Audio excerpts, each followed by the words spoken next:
네, 창의적인 사람의 7가지 습관 중에서 세 번째 습관, 못 그려도 꼭 그리는 습관의 이제 마지막 강의가 되겠습니다.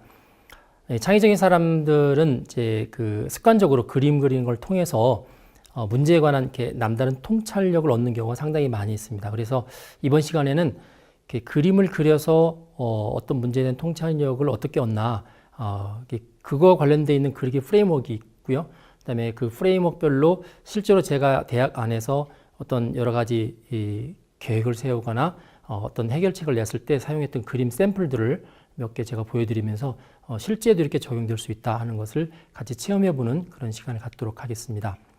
자, 통찰력과 분석력, 분석을 잘하면 통찰력이 생기죠. 그래서 통찰력을 높일 수 있는 프레임워크 가운데서 이제 첫 번째가 미시라는 프레임워크입니다. 영어로 MEC인데요. 읽을 때 그냥 미시라고 읽고요.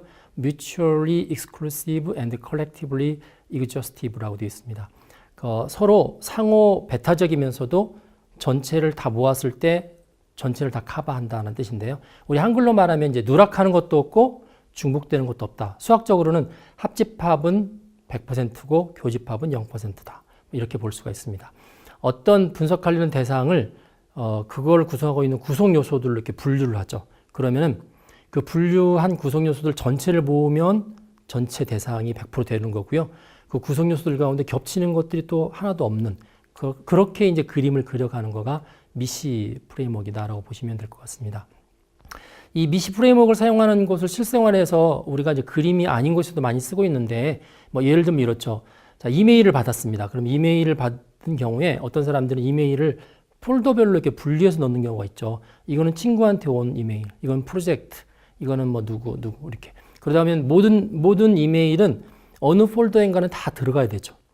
그리고 이메일이 두 개의 폴더에 복사돼서 들어가는 경우가 없죠. 그래서 이런 경우가 바로 미시 스타일이다라고 이야기합니다. 전체를 다 구성하되 중복되는 경우가 없는 경우죠. 자, 설문지 같은 거 할 때 당신은 몇 살입니까? 1, 2, 3, 4, 5 중에 고르시오. 그랬을 때 분명히 본인의 나이에 해당되는 항목이 있어야 되는 거죠. 그리고 두 군데 나오면 안 됩니다. 이게 바로 미시 스타일이다라고 보시면 될 것 같습니다. 고려할 대상의 구성 요소를 분석해서 겹치지 않으면서 빠지지 않게 하는 게 미시 스타일이고요. 회사나 단체의 어느 큰 조직들을 그릴 때 그 조직이 전체가 다 그려져야 되지만 조직이 중첩해서 그리지면 안 되는 거죠. 자, 예를 들어 보겠습니다. 고등학교 1, 2, 3학년이 전부 100명씩 300명인데 이 300명을 대상으로 해서 본인이 가장 선호하는 교과목이 어떤 건지를 조사를 했습니다. 조사하는 과목이 국어, 영어, 수학, 기타. 자, 방금 말씀드렸던 예시 가운데서 미시 스타일이 이미 드러나고 있죠.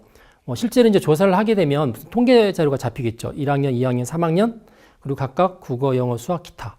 그래가지고 20명, 30명씩 쭉 통계가 난 다음에 걔는 다 100명씩, 300명 이렇게 맞겠죠.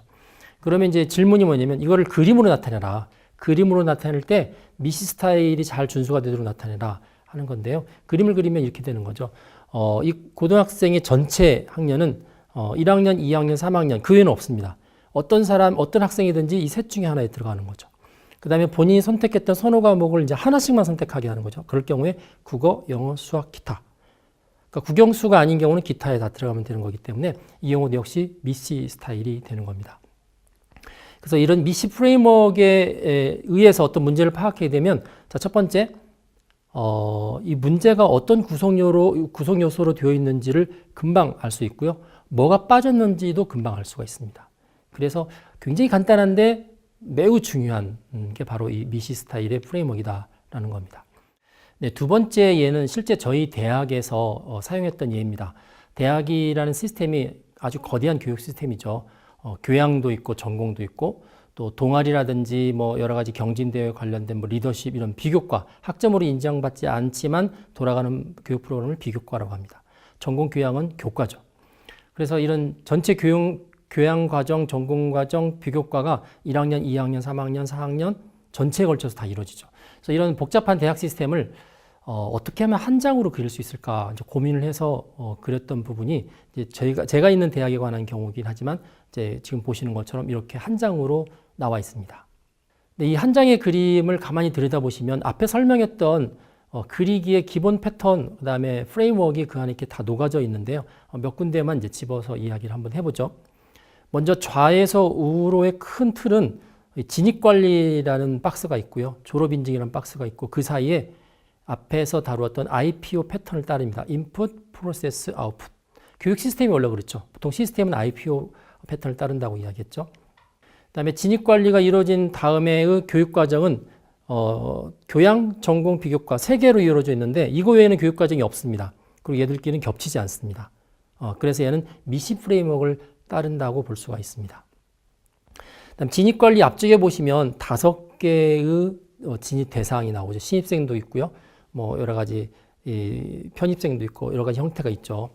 그래서 이 5개도 역시 미시 프레임워크를 따릅니다. 겹치지 않고 그 다음에 전체를 다 총괄하죠.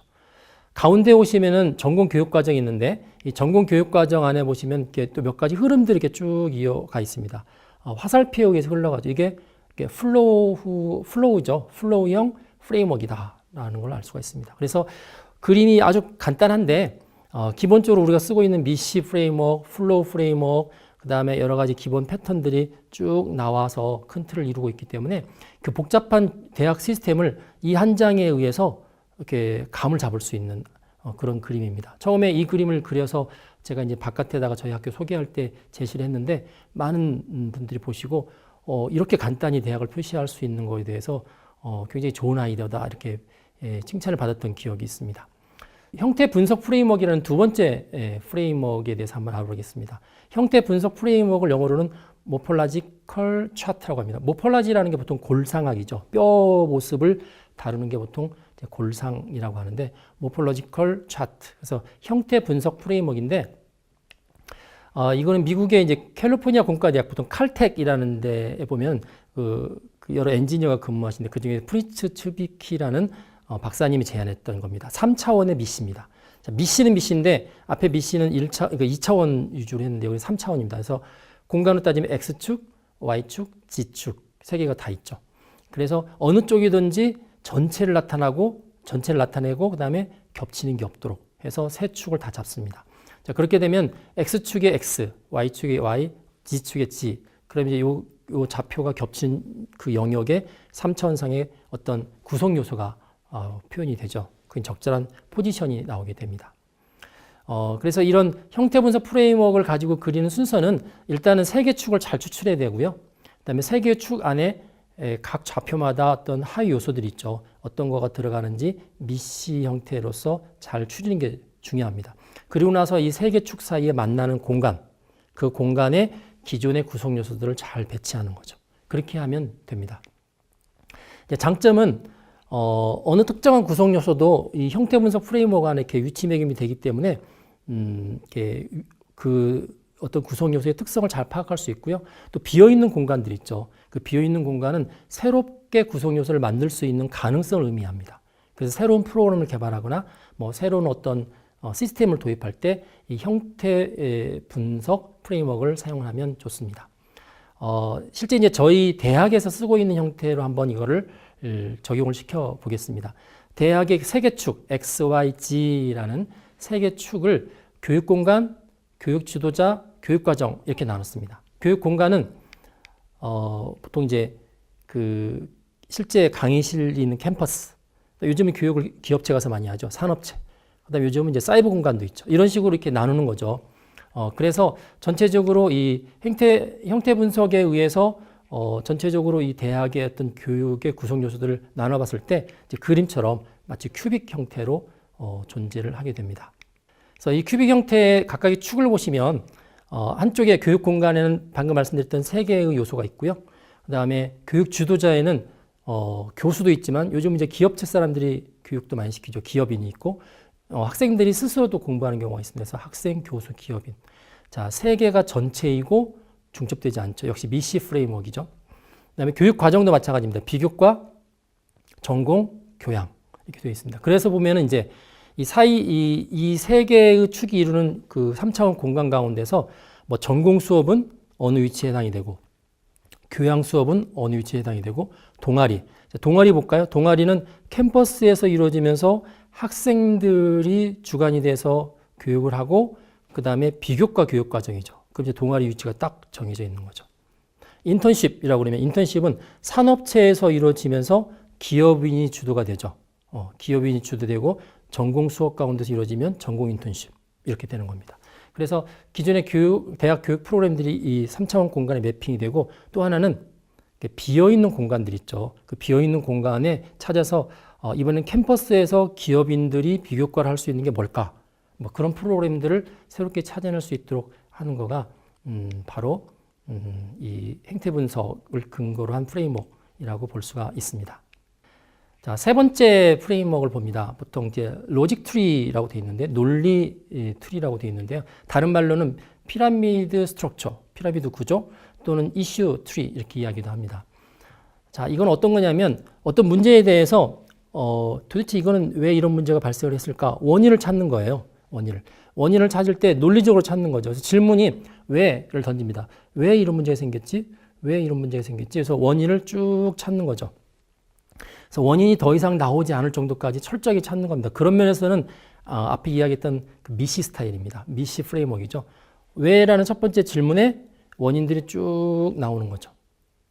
그 다음에 다시 그 각각의 원인들에 대해서 그러면 얘는 또 왜 이런 현상이 벌어질까? 또 다른 왜를 던져서 또 쭉 논리적으로 찾는 겁니다. 그러다 보니까 위의 문제는 하나인데 밑으로 내려갈수록 자꾸 가지가 많아지니까 그래서 피라미드 구조다라고 이야기를 하고 있습니다.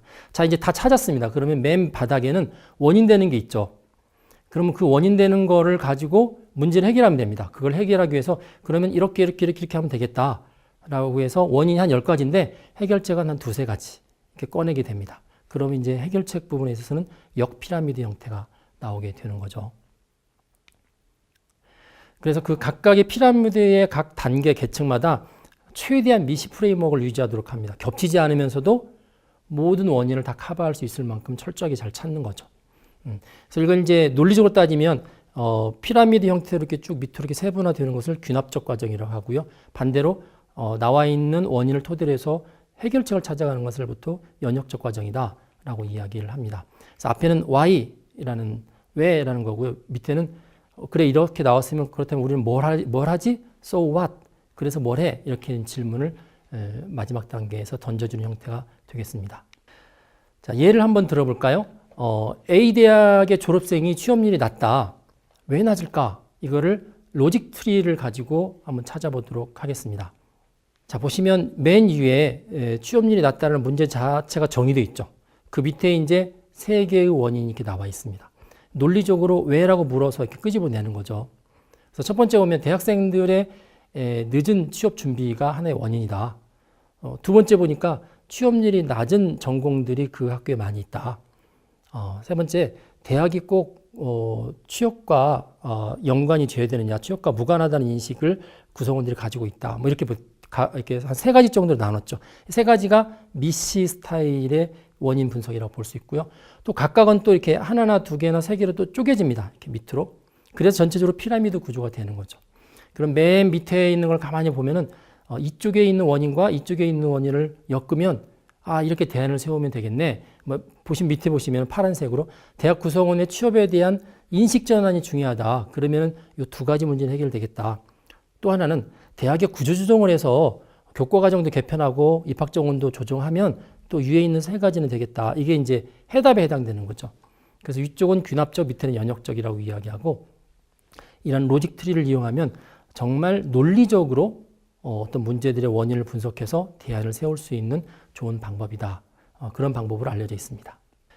로직 트리의 아주 특별한 경우로 5Whys라는 게 있습니다. 일본 토요타에서 개발한 이 생각 그리기 프레임워크 중에 하나인데요.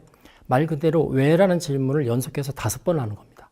앞에 로직 트리에 보시면 제가 문제를 가지고 왜라는 거를 물어서 밑에 첫 번째 레벨의 원인이 나왔고 첫 번째 레벨에 다시 왜라는 걸 물으니까 두 번째 레벨이 나왔죠. 근데 두 번째 레벨에도 또 왜라고 물을 수 있는 게 충분히 있습니다. 그래서 이제 이 토요타에서는 자기들이 이제 자동차 생산하는 공정 가운데서 불량품이 나온다든지 막 그럴 경우에 이게 왜 나왔을까를 계속 묻고 또 묻습니다. 5번 정도 왜를 연속해서 물으면 대부분 다 더 이상 왜라고 질문할 수 없을 만큼 바닥의 원인까지 다 다른다. 이 일을 가지고 있는 게 5Whys입니다. 그래서 특징을 보시면 이것도 역시 굉장히 철저하게 분석하고 또 순서에 의해서 분석하는 그런 특징이 있고요. 정상적이고 바람직한 현상을 이렇게 눈앞에 두고 얘가 이 정상적인 데서부터 왜 벗어나 있을까? 상식적인 데서 왜 벗어나 있을까? 이렇게 기준을 그런 이렇게 바람직한 현상을 기준을 딱 잡아가지고 질문을 던집니다. 그리고 같은 문제에 대해서 왜라는 질문을 여러 각도에서 또 여러 사람들의 관점에서 이렇게 질문을 하기 때문에 조사하는 데서도 굉장히 다양한 형태의 질문이 이루어지고요. 네, 마지막 단계에서 이제 더 이상 질문할 게 없으면 거기서부터 대안을 찾아서 거꾸로 거슬러 올라가는 형태를 하고 있습니다. 보통 5번의 why, 5번의 왜를 연쇄적으로 물으면 궁극적인 원인들이 나오는데 그림에 보시는 것처럼 주어진 문제에서부터 궁극적인 원인이 나올 때까지 계속 묻는 거죠. 묻고. 그래서 꼭 5번이 안 돼도 궁극적인 원인이 나올 때도 있고요. 심지어 6번, 7번까지 가야 되는 경우도 있습니다. 왜냐하면 중간에 내가 어떤 사실들을 대답해 주는 거가 좀 이렇게 애매한 경우는 이렇게 건너뛰는 경우도 있죠. 그래서 이제 주의할 점이 뭐냐면 첫 번째 문제를 진짜 명확히 객관적으로 해야 되고요. 원인과 결론 이런 것들을 막 섞어서 표현하면 되지 않고 문제는 문제 이렇게 표현을 해야 됩니다. 그리고 더 이상 왜가 나오지 않을 때까지 계속 질문을 하고 또 논리적으로 내가 상식적으로 막 그 정도는 다 이해했어 하고 건너뛰지 말고 그 중간 과정도 차근차근하게 기록해서 가야 될 필요성이 있다라는 거죠. 그리고 이제 만약에 원인이 여러 가지가 나오면 이제 가지치기를 해서 좀 더 상세하게 이렇게 갈라져서 검토하는 게 좋지. 그거를 하나로 묶어서 검토하게 되면 또 복잡해지니까 가급적 단순화시켜서 가지치기를 하라. 이제 그렇게 되어 있습니다. 한번 예를 들어 볼까요? 이제 내가 대학생인데 내가 이번 학기 1교시 수업에 내내 지각을 했어요. 자, 이거를 5 whys 가지고 분석을 해 보겠습니다. 자, 첫 번째 문제 사실이죠. 나는 1교시 수업에 대부분 지각한다. 그럼 질문하죠. 왜? 그거는 집에서 학교 오는 그 버스가 학교에 늦게 도착하기 때문이다. 팩트죠. 그럼 이거에 대해서 다시 또 질문하죠. 왜 학교에 늦게 도착하는데? 사실은 내가 버스를 집에서 늦게 탔어. 그럼 또 질문합니다. 왜 집에서 버스를 늦게 탔는데? 그게 밤마다 내가 늦잠을 자거든. 늦게 잠을 자서 늦게 일어나거든. 늦잠을 자고 왜 늦잠을 자는데? 새벽까지 뭔가 일을 하기 때문에 그래. 그럼 새벽까지 무슨 일을 하는데? 그게 게임을 하거든. 자, 이런 식으로 가다 보니까 이제 쭉 Y를 몇 번 물으니까 내가 지각하는 이유는 궁극적으로 새벽까지 오랜 시간 동안 게임을 하는 데서 원인이 있는 거죠. 그럼 이제 그 문제를 풀면 앞에 것들이 쭉 풀리는 형태가 되는 거죠. 요 시각이 하나 있고요. 내가 1교시 수업을 대부분 지각한다고 그랬더니 어떤 사람은 이제 관점을 달리하는 거죠. 왜 1교시 수업을 들어? 다른 시간 수업을 들으면 되지 않아? 그래서 왜라고 물었어요. 질문이 왜 1교시 수업이야 하필이면? 지각하기 딱 좋은. 그러니까 대답이 1교시 수업만 수강 신청할 수 있었어. 그럼 또 Y를 하죠. 왜 그럼 1교시 수업만 수강 신청할 수 있었어? 그게 다른 시간대 수업은 이미 다 마감이 됐거든. 그럼 왜 다른 시간대 수업은 수강 신청을 못했어? 그게 사실은 내가 뒤늦게 수강 신청했던 사실을 알았어. 뭐 이런 식으로 이렇게 되는 거죠. 그럼 다음에는 수강 신청하기 전에 미리 스케줄을 다 봐서 네가 준비를 해야지. 이렇게 되는 거죠. 그래서 5 whys라는 것은 왜라는 걸 계속 꼬리를 물면서 한 5번 정도만 하면 더 이상 분석할 수 없을 정도의 근본 원인을 찾을 수 있다는 이론이고요. 그걸 거꾸로 거슬러 올라가면 그 문제에 관한 해답을 찾을 수 있다는 이론이 됩니다. 자, 마지막 그 분석이죠. 통찰력을 높여줄 수 있는 프레임워크이 SWOT 분석입니다. SWOT의 SWOT는 strength, 강점, weakness, 약점, opportunity, 기회, threat, 위협, 강점, 약점, 기회, 위협의 글자의 약자고요. 이것도 기본적으로는 그 미시 기법을 씁니다. 전체를 다 통괄하되 겹치지 않도록 하는 거죠. 그래서 이 문제의 상황을 표시할 때요, 내부 상황과 외부 상황, 그리고 유리한 점과 불리한 점, 좋은 점과 나쁜 점, 그렇게 이제 분류를 하죠. 그러다 보니까 내부 상황 중에서 유리한 점은 뭐냐면 우리 조직의 강점이죠. 스트렝스. 그다음에 내부 상황인데 우리한테 불리한 게 뭐예요? 그게 약점이죠. 위크니스. 외부 상황인데 우리한테 유리한 점은 뭐냐면 기회죠. opportunity. 외부 상황인데 우리한테 불리한 거는 위협이죠. 우리 조직의 위협이 되는 거, threat. 그래서 이 SWOT를 찾아내는 겁니다. 내부 상황과 외부 상황, 유리한 점, 불리한 점을 찾아내는 거죠. 찾아낸 다음에 어떻게 하냐면 그거를 가지고 서로 만나는 지점을 이제 파악을 합니다. 그걸 이제 크로스 스왓 분석이라고 하는데 기회와 강점, 우리 조직의 강점과 외부에서 주어지는 기회, 만나면 어떻게 될까요? 그 기회를 이용해서 우리가 적극적으로 공세를 하는 거죠. 그걸 SO 분석이라고 합니다. 우리가 강점이 있는데 외부에서 어떤 위협이 다가와요. 그럼 어떻게 될까요? 우리 조직을 차별화시켜서 생존할 수 있는 전략을 세우는 거죠. 그게 이제 ST 전략이라고 합니다. 우리한테 무슨 약점이 있어요. 약점이 있는데 무슨 새로운 기회가 다가와요. 그러면 어떻게 되냐면 단계적으로 그 기회를 틈타서 우리가 이렇게 개선을 하면 되는 거죠. 이게 WO 분석이 되는 거고요. 우리가 약점인데 위협까지 겹쳤어요. 그럼 이제 소극적인 방어인데 소극적인 방어의 바닥에는 특정한 조직을 없애거나 어떤 프로그램을 없애거나 조직을 이렇게 줄이거나 하는 부분들도 들어가 있고 정말 자기들이 아끼고 핵심이라고 생각하는 부분을 제외한 나머지는 다이어트 하는 것도 소극적인 방어 중에 하나입니다. 자, 이런 식으로 해서 실제 이렇게 표에 해당되는 그림을 그려가면서 외부의 환경, 내부의 상황, 그다음에 어떤 주어진 기회와 위협을 이렇게 서로 교차 지점을 분석해가면서 작전을 세우는 거죠. 이쪽에 이제 그 문제에 관한 통찰력을 높이면서 해결할 수 있는 기법들을 찾아가는 겁니다. 예를 한번 들여다보겠습니다. 저희 학교에서 여성공학 인재 양성을 해야겠다. 사실 여자대학인데 공학 숫자가 적죠. 그래서 저희들이 여성공학을 어떻게 양성할까? 그래서 이제 이 수학 분석을 했습니다. 그래서 실제로 보면 저희 대학의 어떤 강점과 약점, 그다음에 외부에서 주어지는 기회와 위협, 그 각각의 만나는 지점에 교차 지점의 전략을 그림에 보는 것처럼 세워놨습니다. 뭐 이렇게 보시면 아마 대학을 잘 이해할 수는 없지만 저런 스타일로 자기네 조직을 분석하고 외부 환경을 분석해서 새로운 돌파구를 찾는구나 하는 것을 이렇게 느낄 수 있을 것 같습니다. 그래서 스와트는 실제로 여러분들의 입장에서 강점, 약점, 외부 환경의 위협과 기회 이거를 리스트업을 한 다음에 그걸 하나의 표 안에다가 놓고 하나씩 분석해가면서 작전을 세우는 경험을 해봐야 이게 얼마나 중요한 것인가 하는 것을 느낄 수 있을 것 같습니다. 창의적인 사람들은 계속 그림을 그리는 습관합니다. 그게 도표가 됐든지 실제로 만화와 같은 그림이 됐든지 자꾸 시각적인 형태로서 그림을 그리려고 합니다. 이번 시간에는 이 마지막 단계로서 미시 형태의 프레임워크, 그 다음에 형태 분석, 그 다음에 로직 트리, 5 Whys, SWOT 이런 부분들에 대한 프레임워크를 소개를 했고요. 이 부분은 되게 문제에 대한 통찰력, 분석력을 높이는 방법인데 여러분들이 실제로 사례를 놓고 하나씩 적용해 보시는 게 가장 좋겠습니다. 이런 생각 그리기에 관한 더 많은 자료들이 요시자와 준토쿠의 생각정리 프레임워크 뭐 이런 책에도 나와 있고요. 나카타 도요시의 도해사고력 이런 데도 나와 있습니다. 여러분들이 한번 그런 그림을 통해서 상상력과 문제 분석력을 높이는 책들을 한번 보시면 실제로 어렵지 않게 접근할 수 있는 것을 알 수가 있습니다. 앞으로 여러분들이 이제 아무리 복잡한 문제를 이렇게 맞닥뜨려도 그거를 글씨나 어떤 생각으로만 풀지 마시고요. 꾸준히 그림으로 표현하고 분석하시면서 해결의 실마리들을 그림 가운데 여러분들이 찾아가실 수 있기를 바라겠습니다.